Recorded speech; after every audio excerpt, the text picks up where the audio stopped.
Good morning, everyone. I've been thinking a lot recently about the importance of storytelling. And this morning, I want to share with you a very important story that was part of a chapter in my life that has occurred 13 years ago on this very day. In 2004, I was in the middle of reading a really great novel, Pride and Prejudice. And so that day I opened up the book to the page that I left off. Only this time, the words were now too complicated for me to understand. I realized that I could no longer read. I'd had a stroke, and I was now lying in a hospital bed.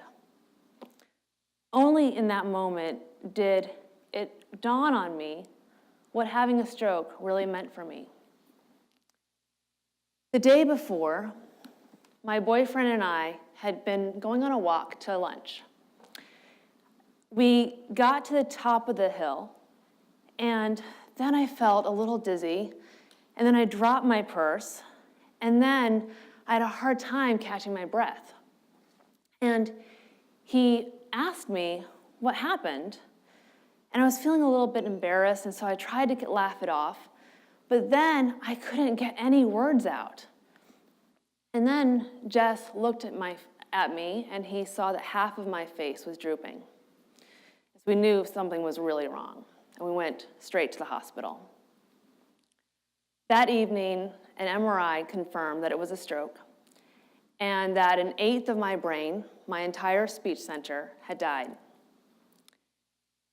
With no speech, I now could no longer form any words.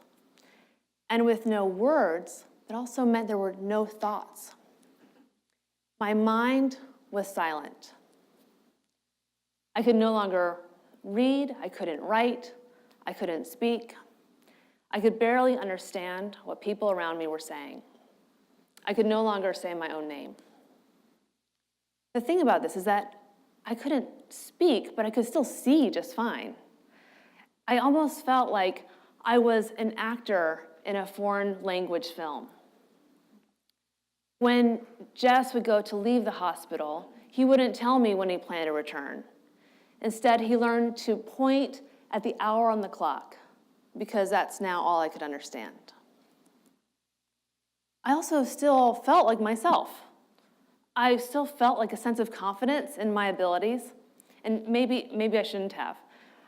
This one time, the nurses were visiting my room, and they wanted to test my balance as part of a discharge test. And so what the test was is they wanted me to take a couple steps forward and a couple steps back to make sure that I could walk. But I was more than ready to be discharged, and I felt very confident that it was time. So I decided that I was going to impress them with a moonwalk. So in my mind, this is what I looked like.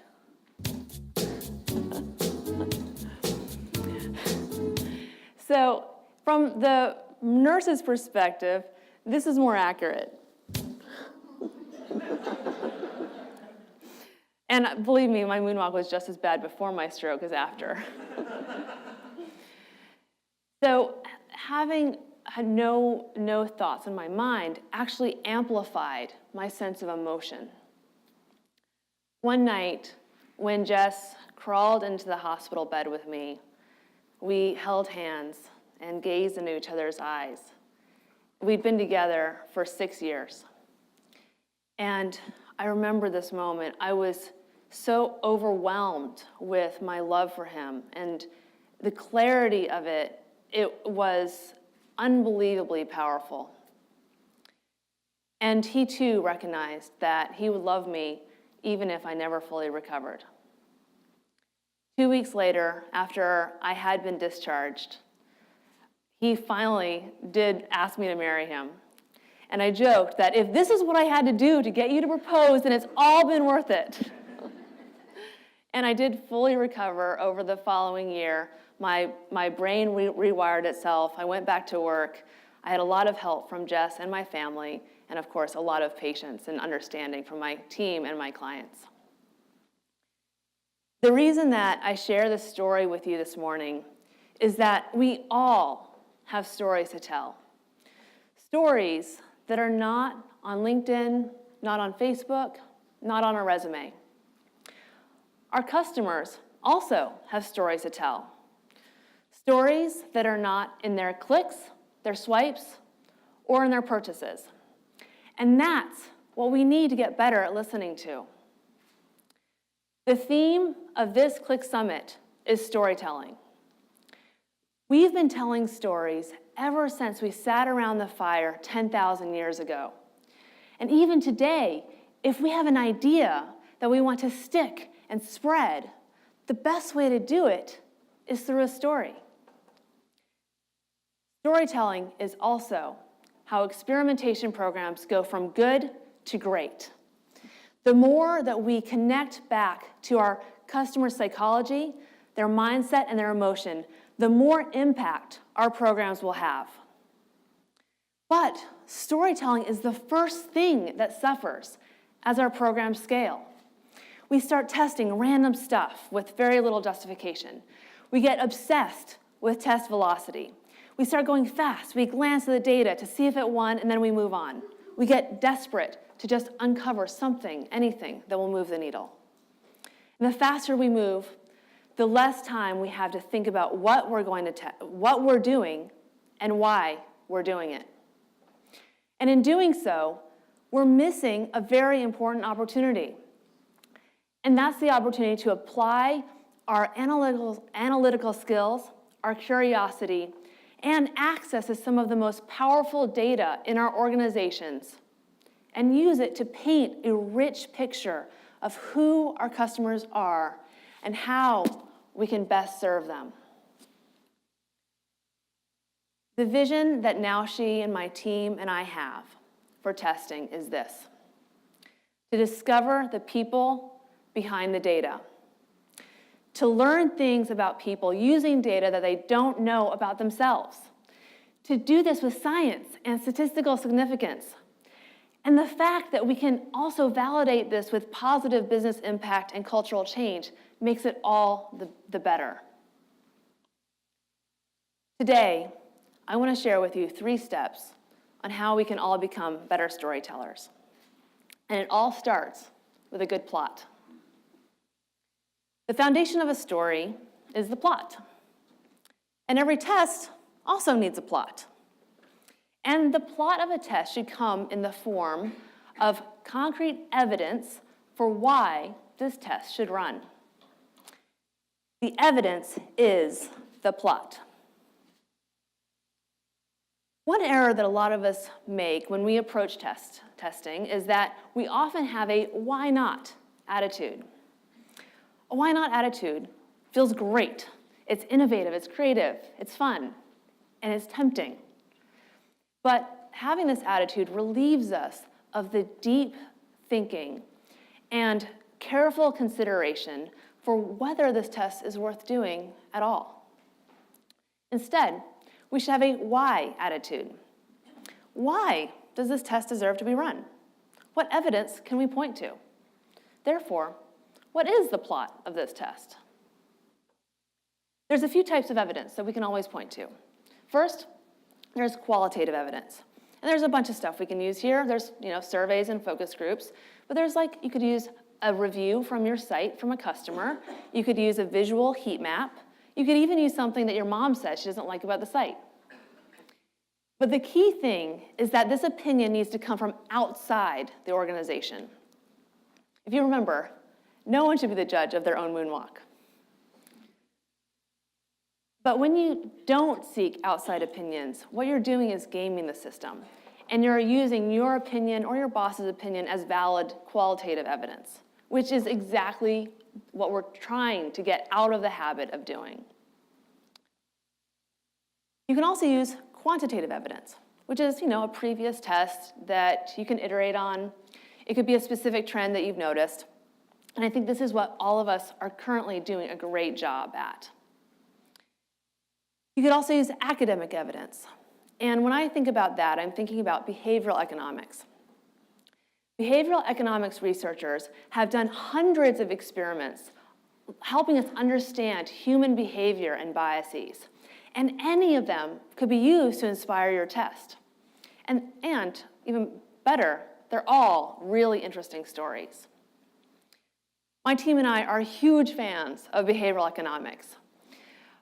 And we try to use it wherever we can as part of our methodology and to inspire our own tests. I actually caught Susie Tripp, our head of strategy, last month on Facebook when she posted this picture of getting really, really excited about getting her board game on behavioral economics. So thanks, Susie, for letting me share this.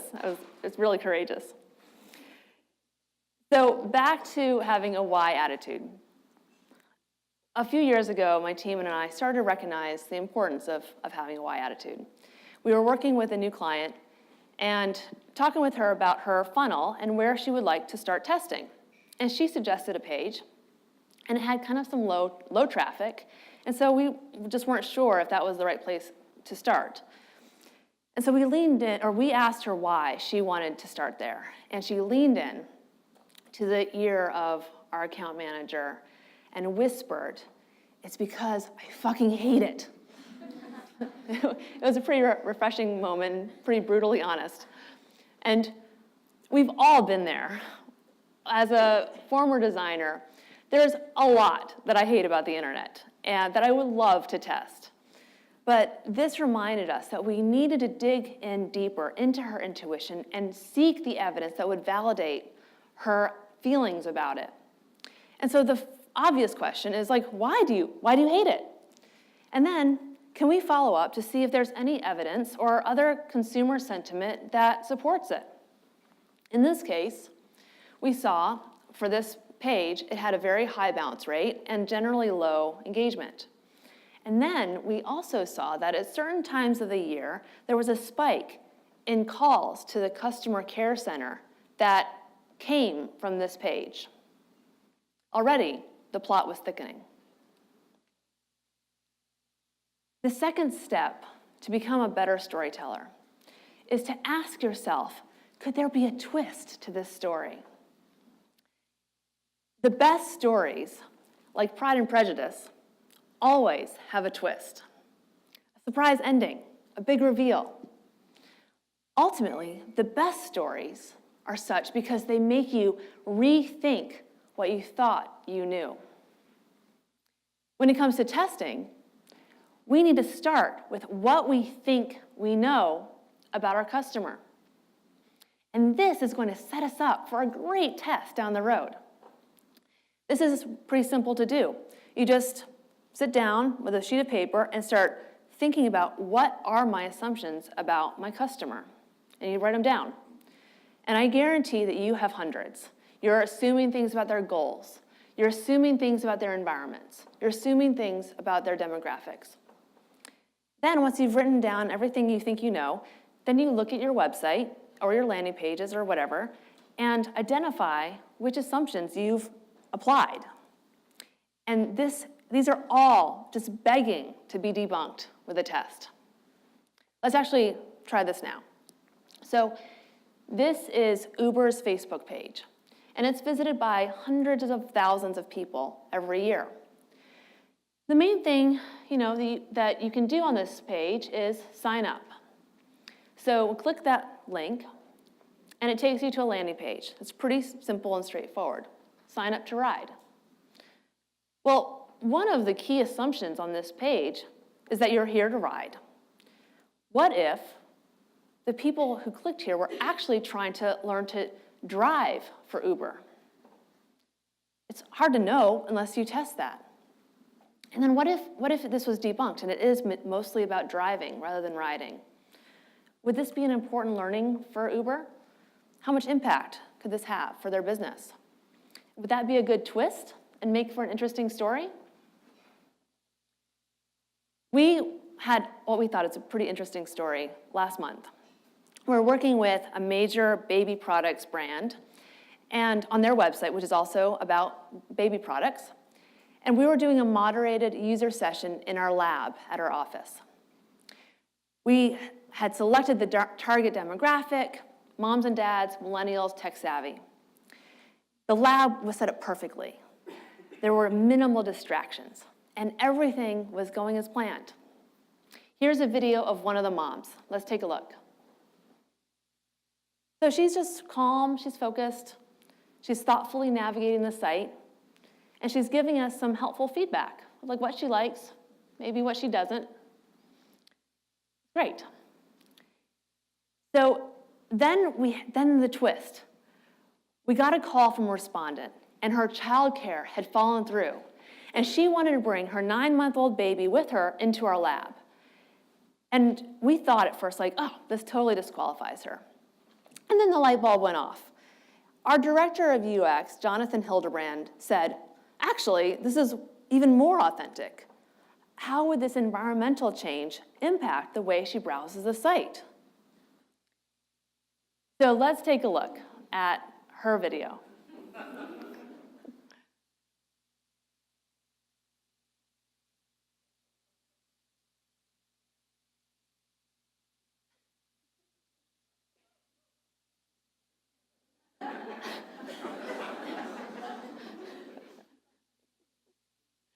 I don't know about you, but I couldn't take my eyes off that baby. I'm not a parent, but I know a lot of you are. How many people in this audience have home lives that are more like the second video than the first? This was a great reminder to our team that life never happens in a sterile environment. And the data that we collect almost never captures this. What if there was a button on that site that says browsing with baby? I think that's a test I'd love to run. So here's a new idea on how we should be thinking about our testing program. What if we start with a chapter on evidence, and then a chapter of our assumptions, and then set ourselves to be poised to get a twist in our thinking? These are all great ingredients for a great story and a great experimentation program. Okay, so the third step to becoming a better storyteller is to turn your reports into a human narrative. A report says what happened. A narrative gives the context for why it happened and how people were affected by it. A report looks backwards, but a narrative can look forward. It gives you vision and a sense of possibility for how we can change for the better. A report is about facts and numbers, but a narrative is about people. It engages your imagination. Here's an example. This is my official report from a couple days after my stroke back in 2004. It might be a little mildly interesting the first time you see it, but which engages your imagination and which is going to stick with you longer? Seeing this report or the story that I shared with you at the beginning of this conversation? Let's go home and look at our reports through the lens of a human narrative. Let's dig in and find the people behind the data. Now, I wish I could tell you exactly the best way to do this when you get back. And Nancy Duarte, our lunch keynote, is going to give you a few ideas. But in reality, there is no one best way to tell a story for every company or for every test. So I'm not going to start by try to prescribe something super specific to you now, but I do want to throw out a couple of options. Outside of business, there are tons of great mediums. There's film, there's music, there's poetry, there's theater, there's even podcasts. But in business, we limit ourselves to using just slides and spreadsheets. Now, I'm not going to tell you that we need to go home and make a full feature-length documentary for every test, but there is no excuse to fail to tell the story at all. The way that my team has been trying to approach this has evolved over the years.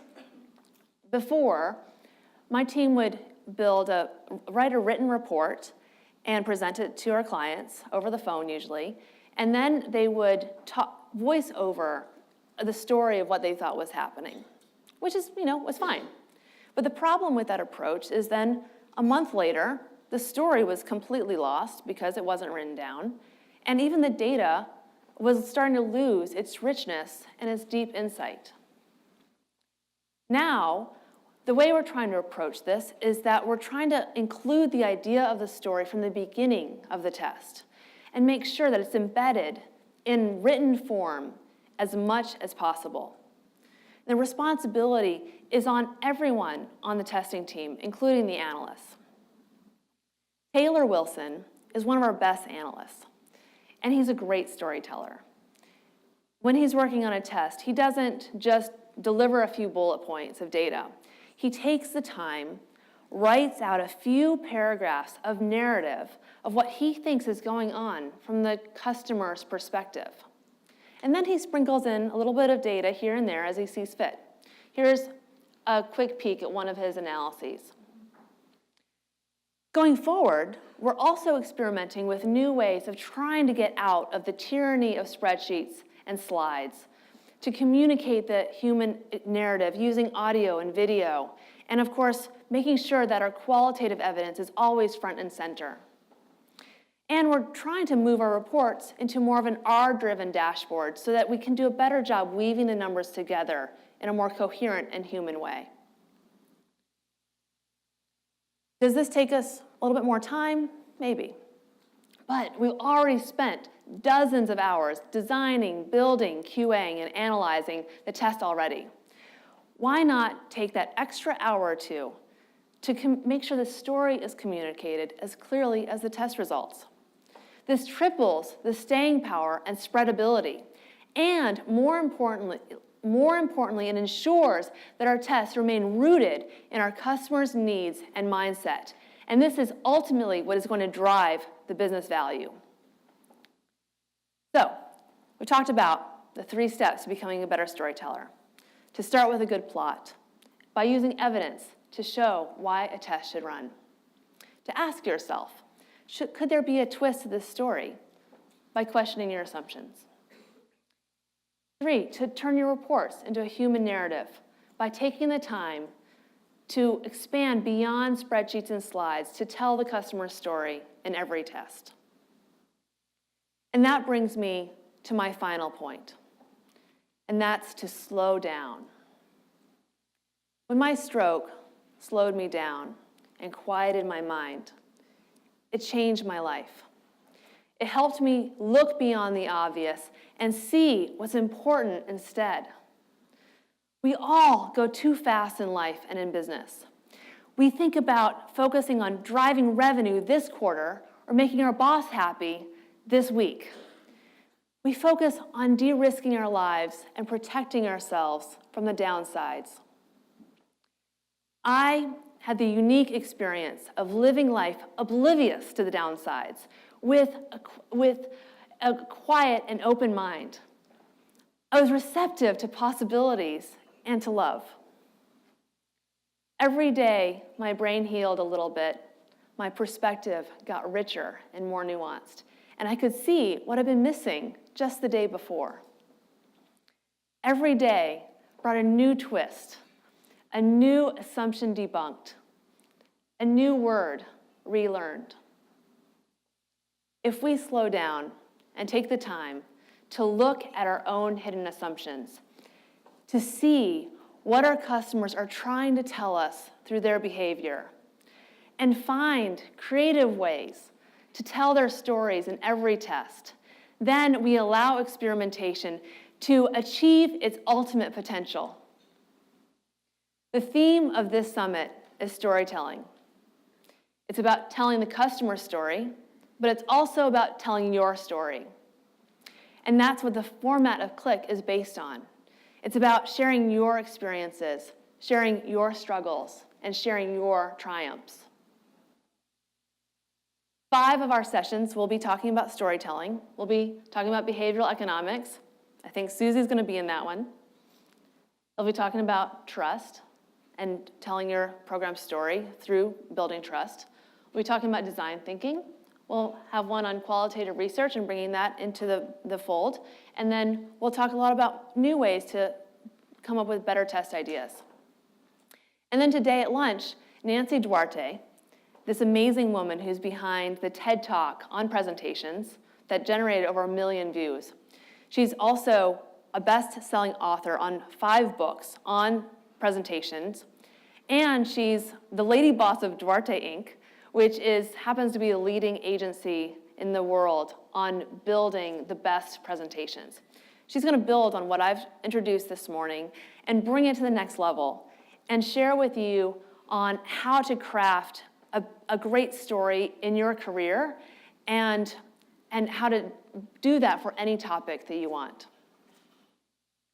I'd like to finish with a big thank you to my marketing team, Jen Fentress and Haley Dodge, who have been working tirelessly for the past 6 months to make this the best click ever.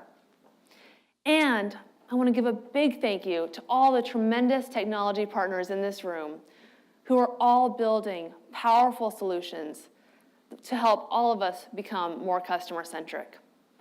And I want to thank each of you, our clients and our friends, for coming here from all over the country to share your hard-won expertise and your ideas, and hopefully some of your humbling moments so that we can all learn from each other. Thank you.